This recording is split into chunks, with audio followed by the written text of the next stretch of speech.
نحمده ونصلي ونسلم على رسوله النبي الأمين المكين الحنين الكريم الرؤوف الرحيم.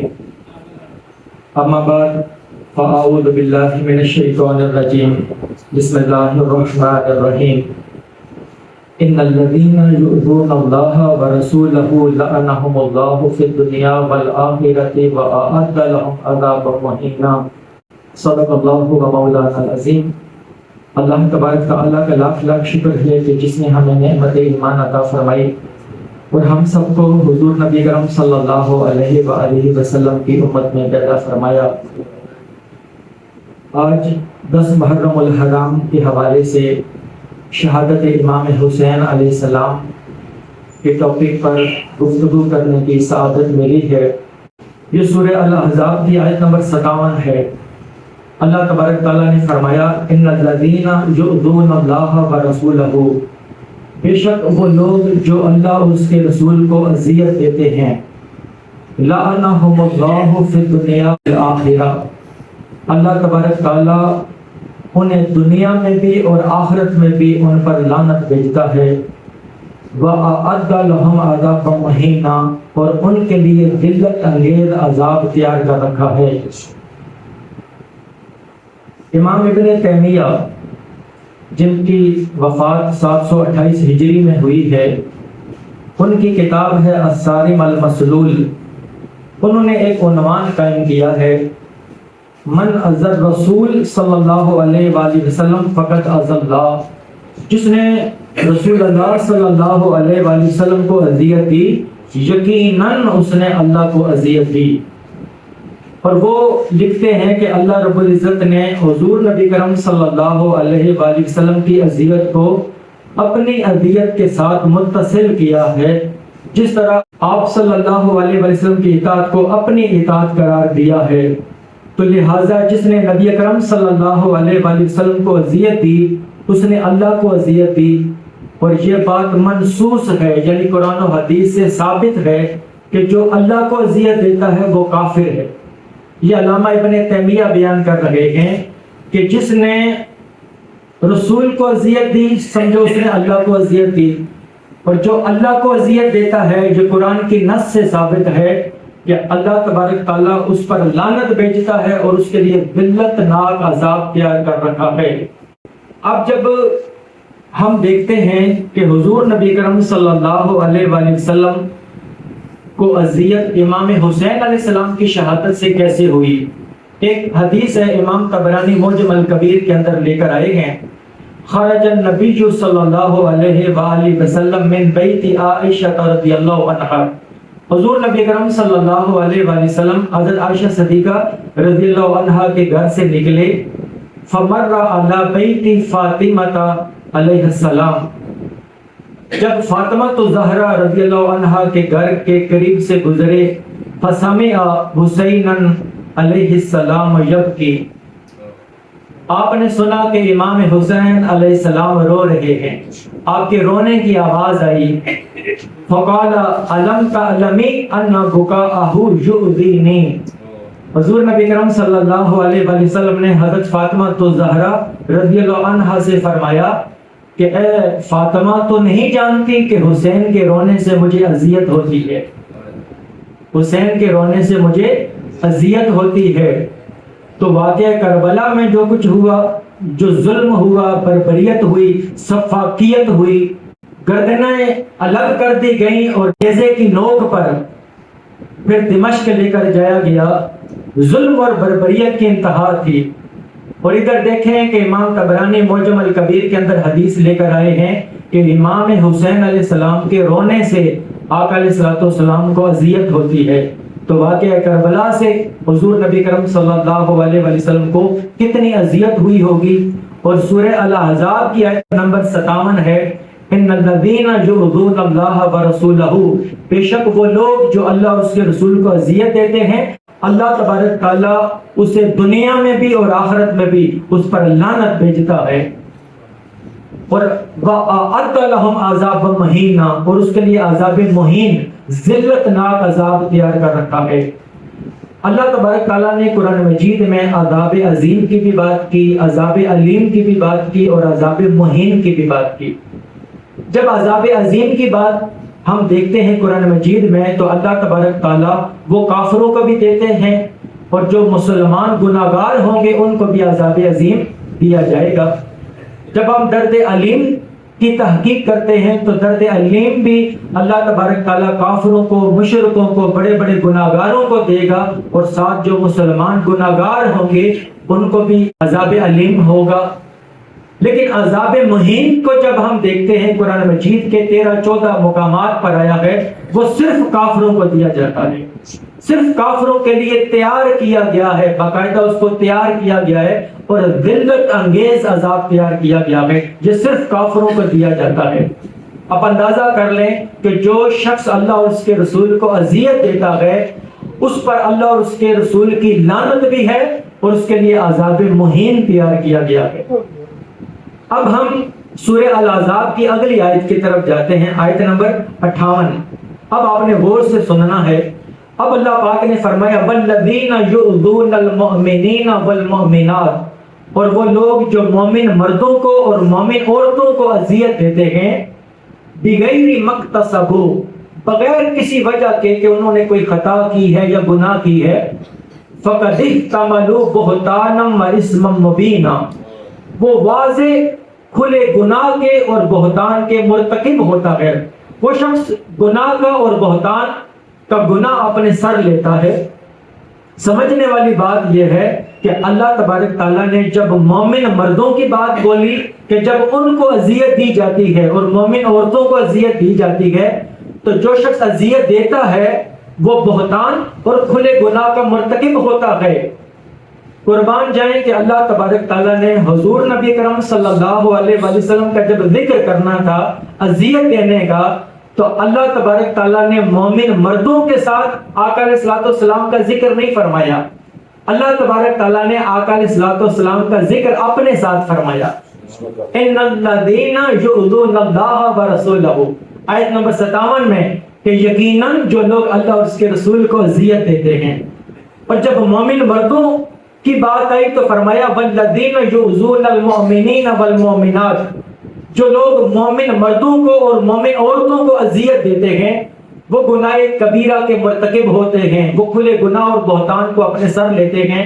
تو آج جس زمانے میں ہم بس رہے ہیں اور کافی عرصہ پہلے بھی جو لوگوں کا ایک ذہن ہوتا ہے کہ حضور نبی کرم صلی اللہ علیہ وآلہ وسلم کو اپنے جیسا سمجھتے ہیں، نعوذ باللہ، اور بشر کی جو رٹ لگتی ہے اور آقا علیہ الصلوۃ والسلام کی تعظیم جیسے بڑے بھائی کی تعظیم کرنے کے برابر یہ جو سمجھا جاتا ہے، گردانا جاتا ہے، ان لوگوں کو سمجھنا چاہیے کہ اللہ تبارک تعالیٰ کی تقسیم کو سمجھیں کہ جب اللہ تبارک تعالیٰ نے اپنے حبیب کی اذیت کی بات کرنی تھی تو اپنے حبیب کا ذکر اپنے ساتھ کیا۔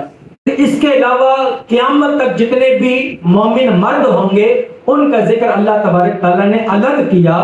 تو اللہ تبارک تعالیٰ کی جو تقسیم ہے، اللہ تبارک تعالیٰ کا جو اسلوب ہے، ہمیں اس سے نہیں ہٹنا چاہیے۔ اللہ تبارک تعالیٰ نے اپنے حبیب کا ذکر الگ کیا ہے، ایک بات۔ اب دوسری بات آپ کو بتاؤں، یہ جو اللہ تبارک تعالیٰ نے فرمایا کہ جو مومن مردوں کو اور مومن عورتوں کو اذیت دیتا ہے اس کی سزا کیا ہے؟ وہ گناہ کبیرہ کا مرتکب ہوتا ہے، بہتان اور کھلے گناہ کو اپنے سر لیتا ہے۔ اب سورہ نور کا مطالعہ کرتے ہیں، آیت نمبر 23۔ اللہ تبارک تعالیٰ نے فرمایا ان الذین یرمون المحصنات الغافلات المؤمنات لعنوا فی الدنیا والآخرۃ ولہم عذاب عظیم، بے شک جو لوگ ان پارسا مومن عورتوں پر جو بولی بالی ہیں، جن سے خطا کا تصور بھی نہیں، وہ بے خبر اور ناآشنا ہیں، ان پر جو تہمت لگاتے ہیں ان پر دنیا اور آخرت میں لعنت ہے، وہ ملعون ہیں اور ان کے لیے زبردست عذاب تیار کر رکھا ہے۔ یہ جو آیت میں نے بھی پڑھی ہے سورہ نور کی، اس کو بھی آپ دیکھ لیں کہ امام ابن تیمیہ نے مجموع الفتاوی کے اندر بیان کیا ہے کہ یہ آیت خصوصیت کے ساتھ سیدہ عائشہ صدیقہ رضی اللہ عنہا کی شان میں نازل ہوئی۔ چونکہ حضرت عائشہ صدیقہ رضی اللہ عنہا پر تہمت لگ گئی تھی تو اللہ تبارک تعالیٰ نے یہ آیت نازل فرمائی کہ جو ان مومنہ عورتوں پر جو تہمت لگاتا ہے اس پر لعنت ہے۔ اور جو سورہ الاحزاب کی آیت نمبر 58 ہے، جب اللہ پاک نے بیان کر دیا تھا جو مومن مردوں اور مومن عورتوں کو اذیت دیتا ہے، گناہ کبیرہ کا وہ مرتکب ہوتا ہے، بہتان اور کھلے گناہ کو اپنے سر لیتا ہے، تو بتائیں کہ عائشہ صدیقہ رضی اللہ عنہا وہ جو مومن عورتوں کی بات آئی تھی تو اس میں آ گئی تھی نا، تو عائشہ صدیقہ رضی اللہ عنہا کا الگ سے بیان کرنا اور پھر عائشہ صدیقہ رضی اللہ عنہا پر تہمت لگانے والوں پر لعنت کا بھیجنا، یہاں قرآن کا اسلوب تبدیل کیوں ہو گیا؟ تو یہاں سے ایک ہی بات پتہ چلتی ہے کہ عائشہ صدیقہ رضی اللہ عنہا کا تعلق حضور نبی کرم صلی اللہ علیہ وسلم کے ساتھ تھا، چونکہ آپ آقا علیہ الصلوۃ والسلام کی زوجہ مطہرہ ہیں۔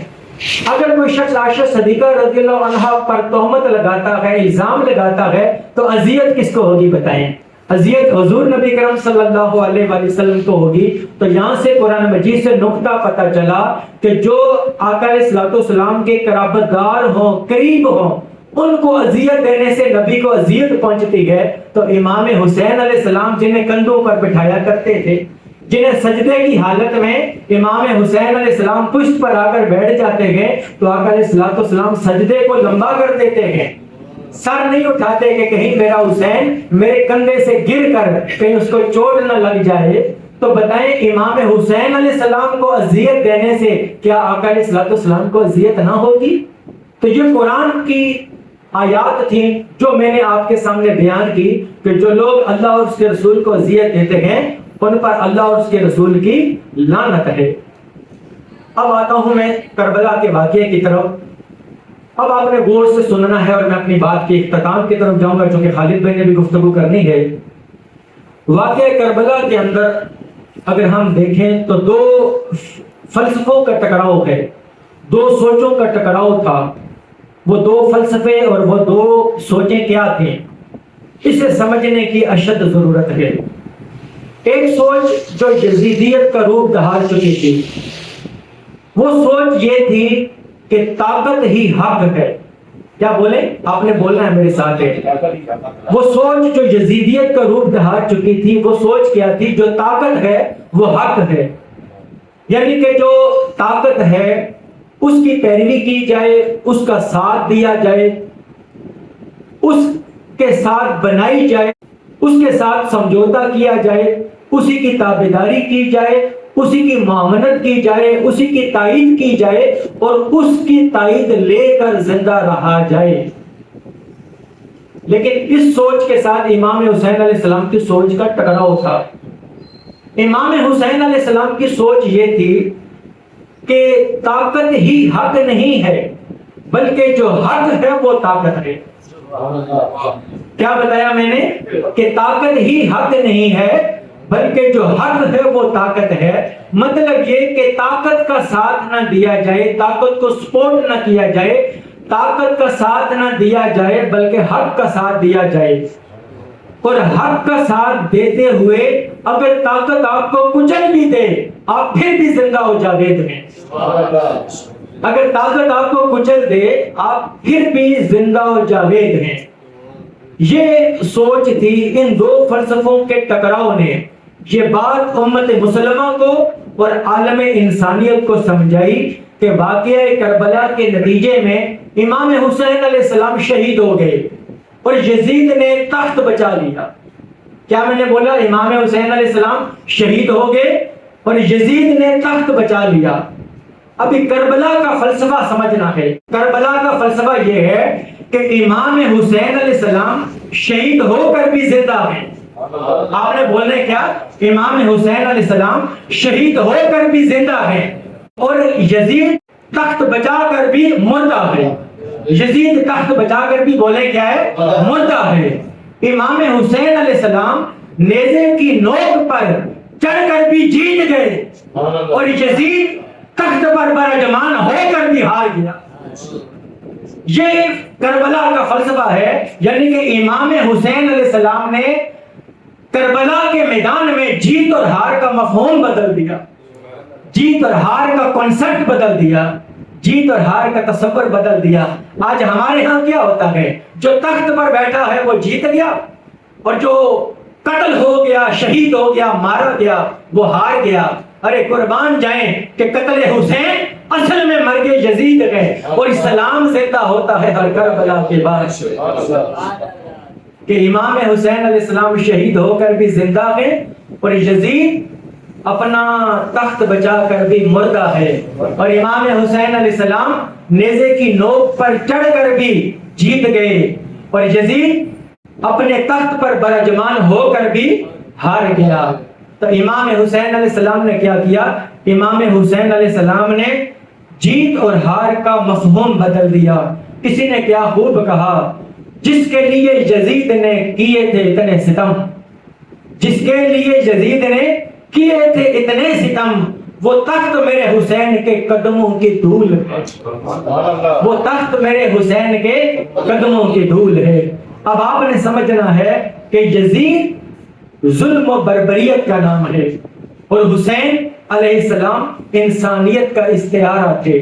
یزید خیانت تھا، امام حسین علیہ السلام امانت تھے۔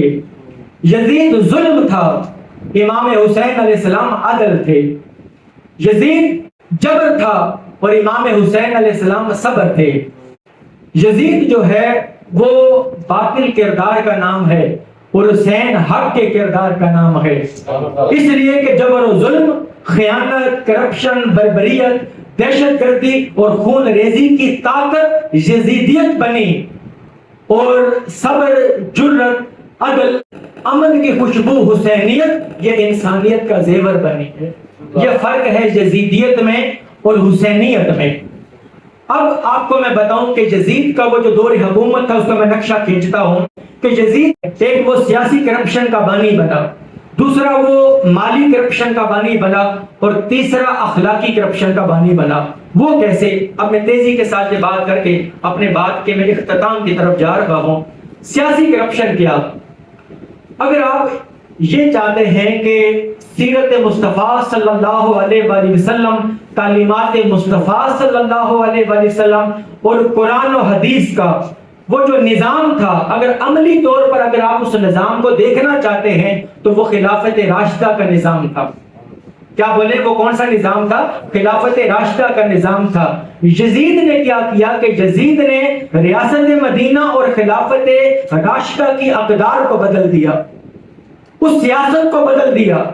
اب دیکھیں نا کہ جہاں حضرت عمر فاروق رضی اللہ تعالیٰ عنہ جہاں بھوک سے بکری کے بچے کے مرنے کی فکر ہوتی تھی، وہاں یزید کے دور حکومت میں خانواد رسول صلی اللہ علیہ وآلہ وسلم کے مقدس نفوس کو کچل دیا گیا، اس نے سیاسی کلچر کو بدل دیا۔ پھر جو بڑی بڑی عمر کے جو بزرگ باکردار، بڑی سوچ رکھنے والے، سیرت والے، عمر رسیدہ، تجربہ کار، ایماندار، دیانتدار جو لوگ جن منصب کے اوپر بیٹھے ہوئے تھے، یزید جب تخت پر بیٹھا اس نے سب کو معزول کر دیا، اور اس نے اپنے خاندان کے کم عمر لڑکوں کو، لونڈوں کو، جو کم عمر تھے، ناتجربہ کار تھے، ان کو مختلف منصب کے اوپر بٹھا دیا۔ یعنی کہ جو ریاست مدینہ کا جو تصور چلا آ رہا تھا، جو سسٹم چلا آ رہا تھا، جو سیاست مصطفیٰ چلی آ رہی تھی، وہ خلافت راشدہ کا جو نظام تھا، جس خلافت راشدہ کے لیے حضور نبی کرم صلی اللہ علیہ وسلم نے فرمایا، یہ ابن ماجہ کی حدیث ہے، فَعَلَيْكُمْ بِسُنَّتِي وَسُنَّتِ الْخُلَفَاءِ الرَّاشِدِينَ الْمَهْدِيِّينَ، یعنی میری اور میرے خلفاء راشدین کی سنت پر تم نے چلنا ہے۔ یزید نے اس سارے کے سارے کلچر کو بدل دیا، یعنی کہ سارے نظام کو اس نے بدل دیا۔ اور جب امام حسین علیہ السلام کو شہید کر دیا تو ادھر مدینہ منورہ میں احتجاج ہوا، اس نے احتجاج کا حق چھین لیا۔ اب دیکھیں نا کہ جب لوگوں کے حقوق چھین لیے جائیں تو احتجاج کرنا، یہ بہت سارے ملکوں کی ایک روش ہوتی ہے کہ لوگ احتجاج کرتے ہیں جو ان کا جمہوری حق ہوتا ہے۔ یزید نے ان کے احتجاج کرنے کا جو جمہوری حق تھا اسے چھین لیا۔ اس نے اپنی افواج بھیجی مدینہ منورہ میں، اور پھر اس کی افواج نے مدینہ منورہ پہ قبضہ کر لیا، اور نہ صرف مدینہ منورہ پہ قبضہ کیا بلکہ مسجد نبوی پر بھی قبضہ کر لیا۔ اور اس نے، اور جو اس کی فوجوں کے اونٹ تھے، گھوڑے تھے، خچر تھے، وہ مسجد نبوی کے اندر باندھے گئے، اور 3 دن تک نمازیں، جماعت اور اذانیں معطل رہیں۔ اور کئی کبار صحابہ کرام، صحابیات، تابعین کو شہید کر دیا۔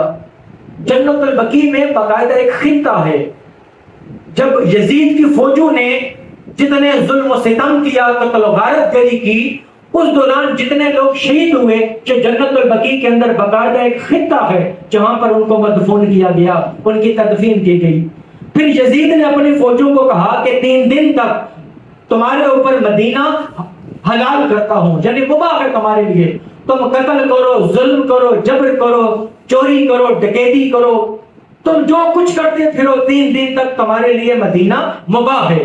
اتنا ظلم و ستم کیا، اور جب مدینہ منورہ میں ظلم و ستم کرنے کے بعد پھر اس نے اپنی فوجوں کو حکم دیا کہ مکہ کی طرف جائیں، اور پھر مکہ میں گئے، اور پھر یزید کی فوجوں نے مکہ میں تیر برسائے، اور پھر آگ برسائی، اور حتیٰ کہ خانہ کعبہ کے غلاف کو آگ لگ گئی، اور خانہ کعبہ کا کافی حصہ جل گیا۔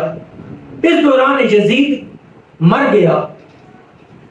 بعض روایتوں میں آتا ہے کہ وہ شکار پہ گیا ہوا تھا، اسے بندر نے کاٹ دیا، اس کے جسم پر پھوڑے پھنسیاں نکل آئیں، اور تکلیف کے ساتھ وہ مر گیا۔ جب یزید کی فوجوں کو پتا چلا کہ یزید مر گیا ہے، انہوں نے کہا کہ اب کس کے لیے لڑنا، اب ہم واپس چلتے ہیں۔ تو یہ یزید کی فوجیں تب واپس گئیں۔ کچھ لوگ یہ بھی سمجھتے ہوں گے کہ یزید نے توبہ کر لی ہوگی۔ توبہ کہاں سے کر لی؟ جب اس کا انتقال ہوا، جب اس کی موت واقع ہوئی، اس کی فوجیں منجنیق کے ساتھ سنگ باری کر رہی تھی بیت اللہ کے اندر، اللہ کے گھر کے اندر پتھر برسائے جا رہے تھے، اتنا ظلم و ستم اس نے کیا۔ اور ایک بات آپ کو بتاؤں کہ پوری تاریخ کے اندر کسی مورخ نے، کسی محدث نے اس بات سے اختلاف نہیں کیا ہے، کسی ایک بندے نے بھی اختلاف نہیں کیا، یہ تاریخ کے اندر یہ واقعہ ہے جو اتنا ظلم و ستم کیا۔ تو میں نے بتایا یہ سیاسی کرپشن کا بانی بنا، سب سے پہلے یہ سیاسی کرپشن کا بانی بنا، پھر مالی کرپشن کا بانی بنا۔ اب دیکھیں کہ مدینہ منورہ میں وہ جو عملی طور پر جو خلافت راشدہ کا نظام تھا، وہ نظام ایسا تھا کہ اس نظام کے اندر اگر کسی نے قمیض پہنی ہے یا شلوار قمیض پہنی ہے تو کوئی پوچھ سکتا تھا کہ یہ آپ کی قمیض کیسے آپ کو مل گئی، یا آپ کا لباس کہاں سے آ گیا۔ اور پھر اس دور حکومت کے اندر ایک یہودی تھا، وہ اپنی زنا کا مطالبہ کرتا ہے اور الزام حضرت علی کرم اللہ وجہہ پر لگاتا ہے۔ حضرت علی رضی اللہ تعالیٰ عنہ امیر المومنین ہیں، خلیفہ ہیں، لیکن وہ جب ان پر الزام لگتا ہے اور ان کا کیس عدالت میں جاتا ہے تو حضرت علی رضی اللہ تعالیٰ عنہ خلیفہ ہونے کے باوجود عدالت کی پیروی کرتے ہیں، عدالت میں جاتے ہیں، اور ان کے پاس کوئی اپنا گواہ نہ ہونے کی وجہ سے انہوں نے زرہ اپنی حوالے کر دی یہودی کے، حالانکہ وہ زرہ یہودی کی نہیں تھی۔ یہودی نے بعد میں کلمہ پڑھ کر اسلام قبول کر لیا۔ اس نے کہا میں تو اسلام کا کلچر دیکھنا چاہتا تھا، وہ جو ریاست مدینہ کا کلچر تھا بعد میں خلافت راشدہ کے اندر، وہ اسلام کا کلچر اسی طرح ہے یا نہیں۔ یہودی نے کلمہ پڑھ کر اسلام قبول کر لیا۔ تو جہاں اتنا عدل تھا تو یزید نے کیا کیا؟ یزید نے مالی طور پر کرپشن یہ کی کہ اس نے جو حکومت کا، ریاست کا پیسہ تھا اس نے بے دریغ بہایا اپنی عیاشیوں کے اوپر، شہنشانہ انداز سلطنت تھا۔ پھر تیسری بات تھی اخلاقی کرپشن تھی، اس نے بے حیائی کو رواج دیا، اس نے دینی اور اسلامی اقدار کو مٹایا، اور اپنے محل میں بے حیائی اور حدود الہیہ کو توڑنے کا رواج یزید نے دیا۔ اور یزید وہ پہلا شخص تھا جس نے بدکاری اور بے حیائی کو رواج دیا۔ اب مجھے بتائیں کہ سیاسی کرپشن اس نے کی، مالی کرپشن کی، اخلاقی کرپشن کی، ان 3 اقسام پر مشتمل کرپشن اور پورے نظام کے مجموعے کا نام یزیدیت ہے۔ اس مجلس کے اندر آپ کو آج پتا چلا کہ یزیدیت کس چیز کا نام ہے، وہ سیاسی کرپشن کا نام ہے، وہ مالی کرپشن کا نام ہے، وہ اخلاقی کرپشن کا نام ہے یزید ظلم کا نام ہے، جبر کا نام ہے، سفاکیت کا نام ہے، ریاستی دہشت گردی کا نام ہے۔ اب جس بندے کی طرز زندگی میں، اب پیغام آپ کو دینا چاہ رہا ہوں، جس بندے کی طرز زندگی میں اور جس بندے کی طرز حکمرانی میں ان چیزوں کی جلن نظر آئے، یہ سمجھ لیں کہ وہ اس دور کا یزید ہے، وہ اس دور کا یزید ہے، اور جو ان پلیدیوں سے ٹکراتا ہے وہ اس دور کا امام حسین کا غلام ہے، وہ غلام حسین ہے۔ یوں سمجھے کہ وہ امام حسین علیہ السلام کا سپاہی ہے جو ان پلیدیوں کے ساتھ ٹکراتا ہے، جو ظلم کے ساتھ ٹکرائے، جبر کے ساتھ ٹکرائے اور کسی ظالم حکمران کے ہاتھ پر بیعت نہیں کرتا۔ وہ سیاسی کرپشن نہ کرے، مالی کرپشن نہ کرے، اخلاقی کرپشن نہ کرے، وہ بالکل صاف ستھرا ہو، حق کا طلبگار ہو، تو سمجھو اس کے من میں حسینیت کا چراغ جل رہا ہے۔ چونکہ حسینیت کا چراغ جس کے من میں جل جاتا ہے وہ پھر کسی سے گھبراتا نہیں ہے، وہ ڈرتا نہیں ہے، اس کی ٹانگیں پھر کانپتی نہیں، وہ پھر دنیا کا طاقتور ترین شخص بن جاتا ہے۔ اللہ تبارک تعالیٰ سے دعا ہے کہ باری تعالیٰ وہ جو حسین علیہ السلام کی جو طلب تھی، آپ کا جو کردار تھا، آپ کی جو سیرت تھی، آپ کی جو قرآن فہمی تھا، آپ کی جو شخصیت تھی، باری تعالیٰ حسین علیہ السلام کی شخصیت اور آپ کے کردار پر ہمیں اللہ تبارک تعالیٰ عمل کرنے کی توفیق عطا فرما۔ وما علینا الا البلاغ المبین۔